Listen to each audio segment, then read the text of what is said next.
L'Empereur, par Rémi. Ça sent sérieusement le sapin pour moi. Mais toi, évidemment, tu t'en tamponnes le coquillard avec une pelle à gâteau. On croit toujours que ça n'arrive qu'aux autres. Mais il se pourrait bien que l'histoire de ma descente au royaume des taupes t'ouvre des perspectives que tu ne soupçonnes pas encore. À cette époque-là, le monde était sous la coupe d'un empereur qui était sans nul doute le pire despote que l'univers eût jamais connu. Il avait la swag d'une grenouille en robe de dentelle. Pour commencer, son père ne s'était jamais distingué dans l'art d'écraser les rébellions de populace. C'était juste un fermier, tout ce qu'il y a de plus ennuyant. En fait, cette crevure d'arriviste s'était bien au contraire mis nos propres esclaves dans la poche en leur promettant qu'ils auraient tous un droit universel et inaliénable à un nouveau smartphone tous les 6 mois avec système de surveillance intégré. Ensuite, le fumier avait organisé des élections et promis des promotions tellement intéressantes sur les abonnements aux chaînes de foot qu'il avait été plébiscité. Et, comble du manque de style, il avait même tenu ses promesses électorales. Finalement, pas une seule ville ne fut saccagée, personne ne fut écorché vif en public, même pas la moindre pendaison à l'horizon.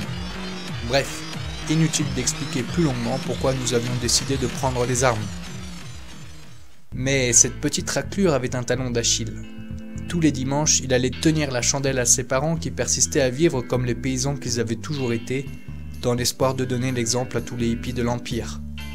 Il en profitait même pour pousser le vice jusqu'à résoudre les affaires de voisinage dans leur village.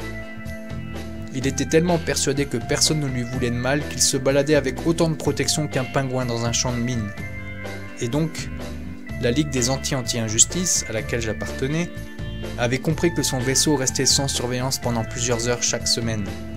Le reste du plan était enfantin. Pirater l'ouverture du sas et attendre son retour pour le poignarder tout simplement dans le dos. En arrivant sur place, j'eus le genre de surprise que tes potes te font quand tu leur as emprunté leur caisse et qu'ils ont dû aller la récupérer à la fourrière. Le vaisseau de l'empereur n'était pas le petit transporteur qu'il utilisait d'habitude, mais un intergalactique à propulsion relativiste. En clair, c'était un de ces scarabées volants qui pètent plus haut que leur trou de balle, et surtout qui sont aussi faciles à ouvrir qu'une noix de coco quand t'as rien d'autre qu'un tournevis sous la main. Grâce à mon expertise en matière de pénétration d'orifices réputés inaccessibles, je réussis néanmoins à faire ouvrir le sas et à me glisser d'un coup sec à l'intérieur. On aurait dit un salon de Versailles croisé avec un caisson d'abri anti-atomique. Ça manquait sérieusement de posters de pin-up sur les murs. Mais bon, j'entrepris tout d'abord de chercher un vide-poche, des fois que quelqu'un y aurait oublié par inadvertance un petit billet de 500, quand je fus interrompu par le son d'un objet heurtant le sol entre mes pieds. C'était un couteau à beurre. Allez, viens te battre, Entendis-je derrière moi. Pris de panique, je fis volte-face. C'était l'empereur lui-même, en chair et en os, affublé de sa panoplie complète de schnock en chambre à coucher. Pantoufles, robe de chambre, rouleau dans les cheveux et un fusil à pompe dans chaque main. Et tu comptes sortir ton troisième bras pour recharger Einstein des catacombes? Demandai-je avec une pointe d'ironie dans le fond de la voix. Oh, à moins qu'il faille t'appeler Vichnou des flingues, peut-être. Hein. Je n'aurais pas trouvé plus drôle moi-même, espèce de petit Don Quichotte des bacs à sable. Dit-il avant de faire feu avec ses 2 pétards en même temps.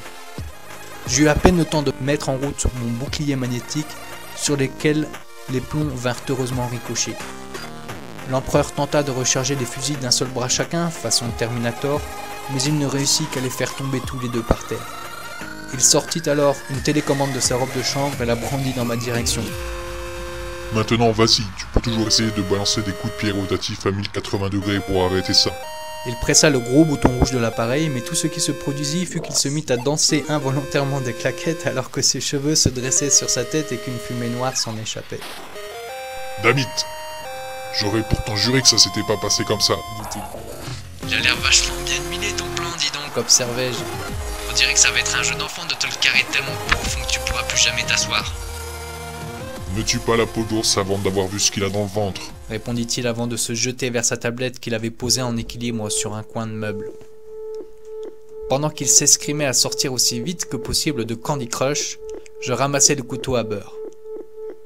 Mais avant que je n'arrive jusqu'à lui, il parvint à presser son bouton. Le vaisseau se mit en branle et je perdis l'équilibre. Il jeta sa tablette par terre, l'écrasa d'un coup de pied rageur comme si c'était la gueule ouverte de son ex, sortit un pic à glace de son slip et se rua vers moi tel un Tony Montana des services gérontologie.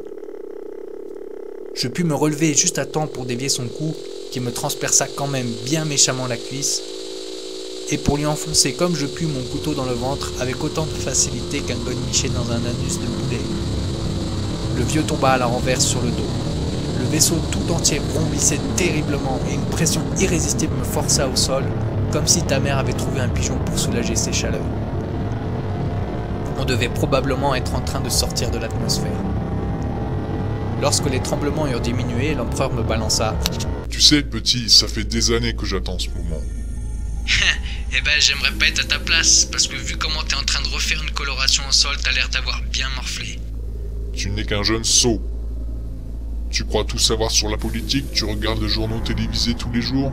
Tu t'imagines que tu fais usage de ton libre arbitre pour te faire tes propres opinions, alors qu'en fait la totalité des réactions que tu puisses avoir aux informations des médias sont prédéterminées. Tu crois que tu sais qui je suis, mais t'es aussi proche de la vérité qu'un écolier l'est de la retraite. Ouais, cause toujours, morte couille. De nous deux, c'est toi qui as déjà la tronche sous les racines de pissenlit. T'as toujours rien compris, hein? Et t'es encore assez ramolli du bulbe pour croire que ça te serait aussi facile de m'avoir? Tu n'as pas la moindre idée de ce qui se trame. Ce vaisseau est en route pour les confins de l'univers et j'ai irrémédiablement détruit l'interface de commande. D'ici quelques minutes, je serai mort et toi tu resteras tout seul à l'intérieur. Quand tu auras épuisé le peu de nourriture et de boissons qui s'y trouvent, tu seras forcé de t'immerger dans le caisson de ralentissement temporel et d'y attendre que le vaisseau revienne ici. Mais ce ne sera pas avant 50 milliards d'années. Je n'écoutais même plus la petite salope. J'avais rempli ma mission. Il me restait plus qu'à me bander la cuisse et retourner à la maison.